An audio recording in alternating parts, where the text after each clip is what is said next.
Sri Lanka.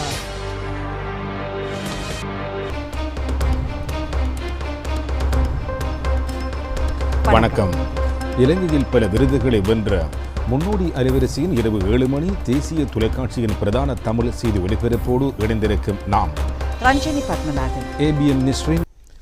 மத்திய மாகாணத்தில் பெருந்தோட்ட பாடசாலைகள் நிலவும் குறைபாடுகளை இனங்கண்டு அதனை வெகு விரைவில் நிவர்த்தி செய்ய உரிய நடவடிக்கைகள் எடுக்கப்படும் என பெருந்தோட்ட மற்றும் சமூக உட்கட்டமைப்பு வசதிகள் பிரதி அமைச்சர் சுந்தரலிங்கம் பிரதீப் தெரிவித்துள்ளார்.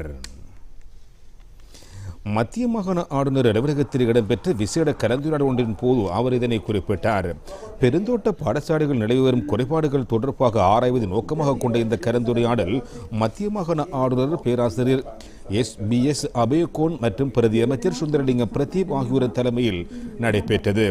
இதன்போது பெருந்தோட்ட பாடசாலைகள் நிலவும் ஆசிரியர் பற்றாக்குறை, பௌதிக வளங்கள் பற்றாக்குறை, டித்வா பேர் அர்த்தத்தினால் சேதமடைந்த பல பாடசாலைகள் மற்றும் பாதைகளை புனரமைப்பு என பல விடயங்கள் தொடர்பாக இங்கு கலந்துரையாடப்பட்டது. இந்த நிகழ்விலே கண்டி, மாத்தளை, நுவரெலியா ஆகிய மாவட்டங்களின் பாராளுமன்ற உறுப்பினர்கள், மாகாண கல்வி அமைச்சின் அதிகாரிகள் உட்பட பலரும் கலந்து கொண்டார்கள்.